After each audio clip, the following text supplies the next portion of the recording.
দেশ বাঁচবে, সর্বধর্ম সমন্বয় বাঁচবে, দেশ বিক্রি হবে না। বাংলার মানুষকে এগিয়ে আসার বার্তা মুখ্যমন্ত্রী মমতা বন্দ্যোপাধ্যায়। কেন এরকম বার্তা, ঠিক তিনি কি বলতে চাইছেন, রইল বিস্তারিত আপডেট। অযোধ্যায় রাম মন্দির উদ্বোধনের দিনই বাংলার সর্বধর্ম সমন্বয় সম্প্রীতি মিছিল মমতা বন্দ্যোপাধ্যায়। সেই সভা থেকে বাংলাকে ফের জেগে ওঠার বার্তা দিলেন তৃণমূল নেত্রী। তিনি জানালেন, বাংলার মানুষ সংস্কৃতিবান, সভ্যতার পাদপ্রদীপ। বর্তমান পরিস্থিতিতে দেশকে বাঁচাতে হলে, সর্বধর্ম সমন্বয়কে বাঁচাতে হলে, সব ধর্মের মানুষকে বাঁচাতে হলে বাংলার মানুষকে গুরুত্বপূর্ণ ভূমিকা পালন করতে হবে বলে জানান মমতা বন্দ্যোপাধ্যায়। অযোধ্যায় রাম মন্দিরের উদ্বোধন ঘিরে যখন উৎসবের আবেশ, সেই আবহে কলকাতায় সম্প্রীতির মিছিল বের করেন মুখ্যমন্ত্রী মমতা বন্দ্যোপাধ্যায়। কালীঘাটের মন্দিরে পুজো দিয়ে, গুরুদুয়ারা, মসজিদ, গির্জা ছুঁয়ে সভা করেন। সেখানে বাংলার মানুষকে বার্তা দেন। মমতা ব্যানার্জি বলেন, সেদিন বাংলার মানুষকে কৃতজ্ঞতা জানাই।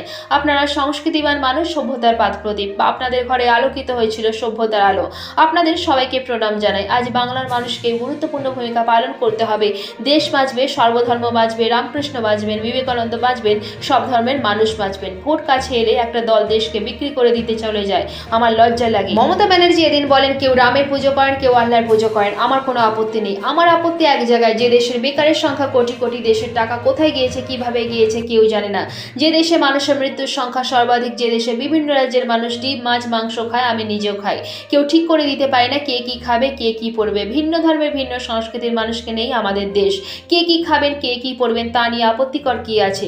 আজ কেউ যদি বলেন আমি যা বলবো তাই হবে, ক্ষমতা থেকে চলে গেলে বুঝবেন দেশের টাকা কোথায় গেল।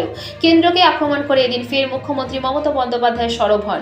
শেষ পর্যন্ত দেখার জন্য অসংখ্য ধন্যবাদ। এরকমই তাজা ও গুরুত্বপূর্ণ সব খবরের সঙ্গে আপডেট থাকার জন্য আমাদের ইউটিউব চ্যানেল টপ লেটেস্ট নিউজকে সাবস্ক্রাইব করে পাশে থাকবেন। আর ভিডিওটা লাইক, শেয়ার করতে অবশ্যই ভুলবেন না। ধন্যবাদ।